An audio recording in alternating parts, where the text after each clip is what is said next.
have it so strongly? Because Ryan Seacrest is a great guy. He's a friend of mine, and I didn't like. He was accosted by this moron. Trump, sir. You say in Ohio that people eat the cats and the dogs. Which restaurant do they serve them at?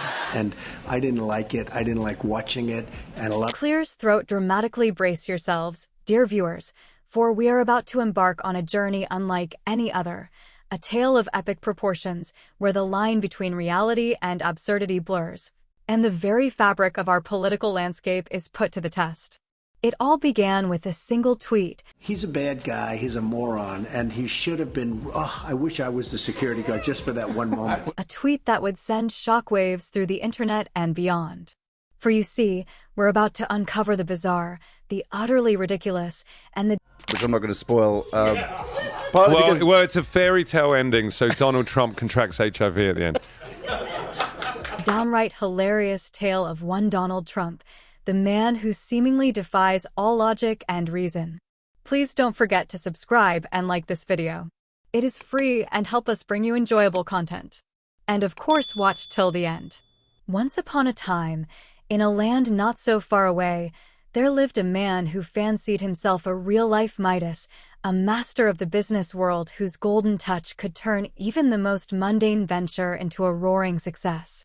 His name was Donald Trump, and he was about to learn the hard way that the line between reality and satire is often thinner than one might expect. It all started when the prestigious Cannibal Monthly magazine, known for its exquisite taste and discerning palate, conducted a survey to determine the least appetizing public figure. And to the surprise of absolutely no one, Donald Trump emerged victorious, or, should we say, defeated, as the individual deemed least suitable for consumption by the discerning cannibal community.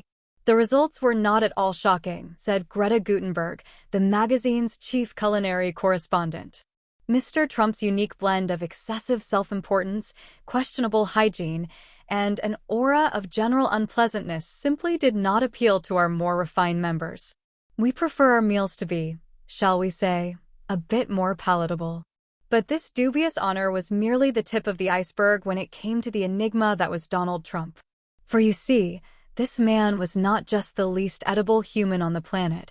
He was, in fact, America's wealthiest hemorrhoid, a title he wore with a strange sense of pride. The world is laughing at us, folks, Trump would lament, unaware that the laughter was directed squarely at him. They're laughing at this, at what's going on in our country.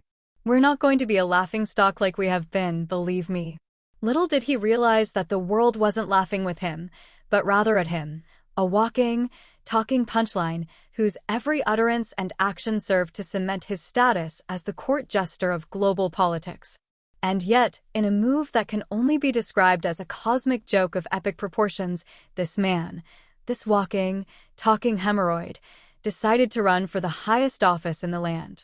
It was as if someone had taken a flamingo in boxer shorts, named it Phineas J. Rocket Dump, and told it to lead the free world. But just when you thought the laughter couldn't get any louder, along came the unstoppable force known as Sacha Baron Cohen. Wielding the power of satire... Yo, Mr. Trump, you was being convicted of 32 crimes. You stole classified documents. And the unbridled enthusiasm of a comedy crusader, Cohen set his sights on the Trump empire, determined to expose the cracks in the facade. It was a full-blown nuclear-grade roast, a masterclass in the art of evisceration. Cohen's sharp wit and unwavering determination left Trump's Twitter fingers twitching harder than a kid on their first sip of espresso. The world watched in awe as the comedian systematically dismantled Trump's so-called master plan, Project 2025, a vision so ludicrous that it made the average kindergartner's dream of unicorns and rainbows look like a work of strategic genius. And, of course, Trump being Trump, he couldn't just let this slide. No, the man had to unleash a full-blown, unhinged meltdown, Look, I know him. He came in and interviewed me years ago when he was Ali G. That is Ali G, right. And he misrepresented. They said it was BBC and it was a major interview, and they had somebody dressed up like this, good-looking guy from BBC. Then when I sat down for the interview, it was Ali G. Turning the internet into a digital war zone as his devoted cult of keyboard warriors rushed to his defense. It was a sight to behold, truly. Trump's furious tirade, complete with misspellings and enough capitalized. And he asked me some absolutely ridiculous questions. After 2 questions, I left the interview. Words to make even the most passionate of ranters cringe was the stuff of legend. He lashed out at Cohen, calling him a failed comedian and accusing him of being part of the British Invasion 2.0. I've got some business idea that I just want to tell you about, and I'll be a fool if... Very quickly. What is the most popular thing in the world? Yes. The age-old tactic of blaming the British, because, as we all know, the true threat to America's greatness lies not in the ineptitude of its own leaders, but in the nefarious plots of our transatlantic neighbors. According to Cohen... Music. No. Tell me. Ice cream. Okay. Everyone has it. And what is the problem with ice cream? I have no idea. It drips. Okay. So Trump's entire persona was nothing more than a carefully constructed facade, a work of fiction designed to convince the world that he was a brilliant businessman, a political mastermind, and the ultimate alpha male. So my idea is what? To make a drip-proof ice cream. No. Oh, that's a fucking brilliant idea, this. But behind the gilded veneer, Cohen claimed, lay a reality far more dire. A man whose business ventures were little more than a series of financial disasters, a man whose sense of political acumen was surpassed only by... Yes, well, I made this movie because of Donald Trump, because I felt democracy his was... fragile ego. Trump's whole brand is built on the idea that he's some genius business... Was it really in danger? I felt that the kind of underbelly that I'd exposed in Borat 1 of, anti-Semitism and hatred and misogyny had become overt. Racists were out in this press. man, a political mastermind, and the ultimate alpha male, Cohen revealed. But it's all smoke and mirrors, a carefully crafted illusion that crumbles the moment you start to peel back the layers. From the crowd, we had one who was the president, and he was spreading these conspiracy theories and hate and lies, and it was really helped by social media as well. And I felt the only thing I could do was pull out the gray suit and do Borat again. Failed airline ventures to the so-called Trump University that left students with nothing but debt, Cohen painted a picture of a man whose Midas touch had long since abandoned him. And as for that golden tan and gravity-defying hairdo, well, let's just say that even the most ardent Trump supporter would have a hard time convincing themselves that it's anything more than a desperate attempt. That we're in this post-truth age, in that there are so many different sources of truth. Yeah. No one knows what facts are anymore. Right. So it allows people who are spreading lies to actually seem like they're legitimate. Right. And to cling to the trappings of youth and power.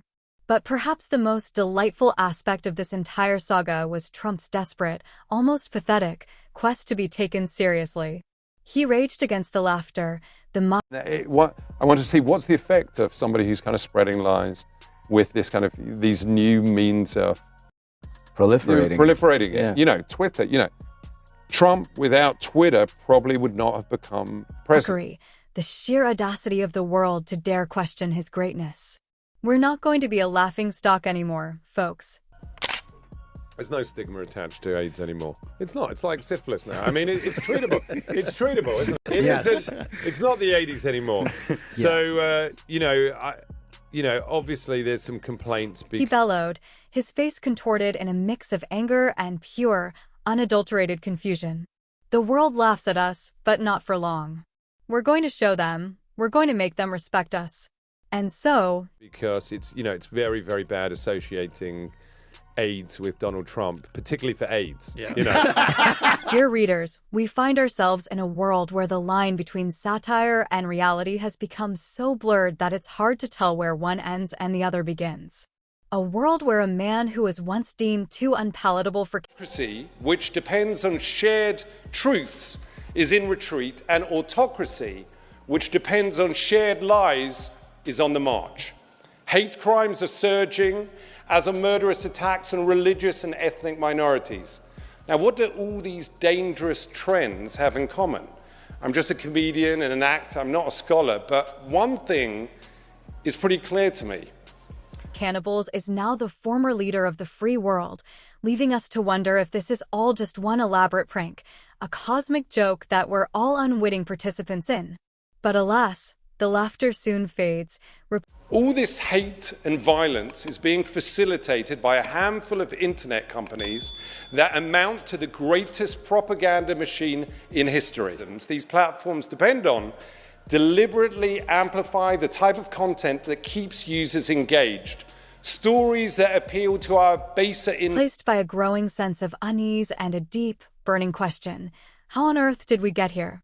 How did we allow a walking, talking hemorrhoid to ascend to the highest office in the land, his every move and utterance instincts, and that trigger outrage and fear? Testament to the fragility of our democratic institutions. The answer, my friends, lies in our own complacency, our willingness to be entertained rather than engaged, to laugh at the absurdity rather than confront the grave situation.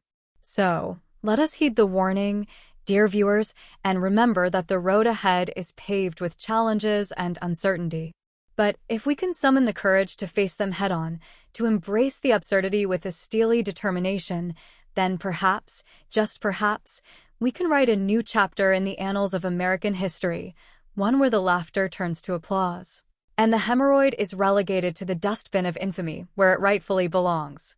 The choice is ours, my friends. Will we succumb to the madness, or will we rise above it, united in our pursuit of a brighter, more sane future? The stage is set, the curtain has risen, and the world is watching with bated breath. Let us make them proud.